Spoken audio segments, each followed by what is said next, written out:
মালিহা মাত্র ৬ বছরের একটি ফুটফুটে মেয়ে আর আব্দুল্লাহ ৪ বছরের একটি দুষ্টু মিষ্টি ছেলে।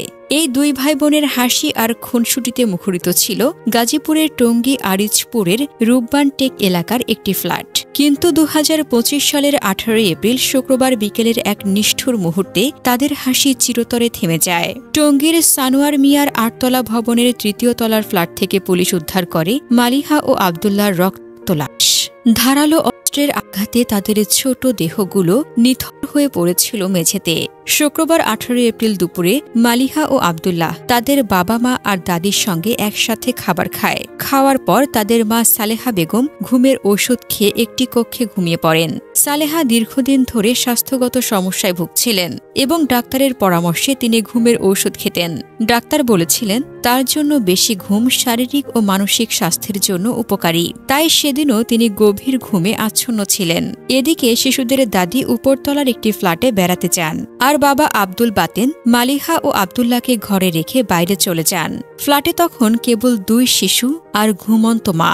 বিকাল ৪টা থেকে ৪টা ৩০ মিনিটের মধ্যে অজ্ঞাত দুষ্কৃতকারীরা ফ্ল্যাটে প্রবেশ করে। তারা ধারালো অস্ত্র দিয়ে মালিহা ও আব্দুল্লাহকে নৃশংসভাবে কুপিয়ে হত্যা করে। সালেহা বেগম যখন ঘুম থেকে জাগেন তখন তিনি ঘরের দরজা খোলা দেখতে পান। পাশের কক্ষে গিয়ে তিনি তার ছেলে মেয়ের রক্ত দেহ মেঝেতে পড়ে থাকতে দেখেন। তার চিৎকারে আকাশ ভেঙে পড়ে।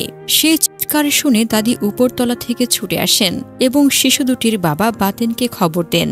আশপাশের লোকজন জড়ো হয়ে পুলিশে খবর দেয়। পুলিশ এসে ২ শিশুর লাশ উদ্ধার করে এবং ময়নাতদন্তের জন্য গাজীপুরের শহীদ তাজউদ্দিন আহমেদ মেডিকেল কলেজ হাসপাতালের মর্গে পাঠায়। মালিহা ও আব্দুল্লাহর মৃত্যুতে তাদের পরিবার ভেঙে পড়েছে।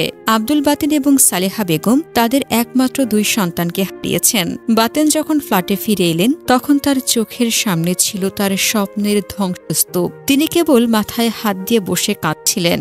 শিশুদের দাদি, যিনি উপরতলায় বেড়াতে গিয়েছিলেন, নিজেকে ক্ষমা করতে পারছেন না। তিনি বারবার বলছিলেন, আমি যদি ওদের কাছে থাকতাম তাহলে হয়তো এমনটা হতো না। টঙ্গীর আরিচপুরের রূপবানের টেক এলাকায় এই ঘটনা ছড়িয়ে পড়তেই স্থানীয়দের মধ্যে ক্ষোভ আর শোকের ঢেউ ছড়িয়ে পড়ে। প্রতিবেশীরা বলছেন, এমন নির্মম হত্যাকাণ্ড কিভাবে সম্ভব? দিনের বেলা ফ্ল্যাটে ঢুকে ২ শিশুকে করল আর কেউ কিছু জানল না।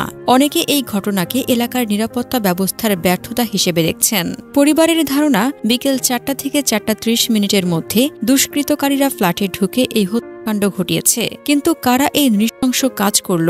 তাদের উদ্দেশ্য কি ছিল? এই প্রশ্নগুলো এখনো রহস্যের আড়ালে।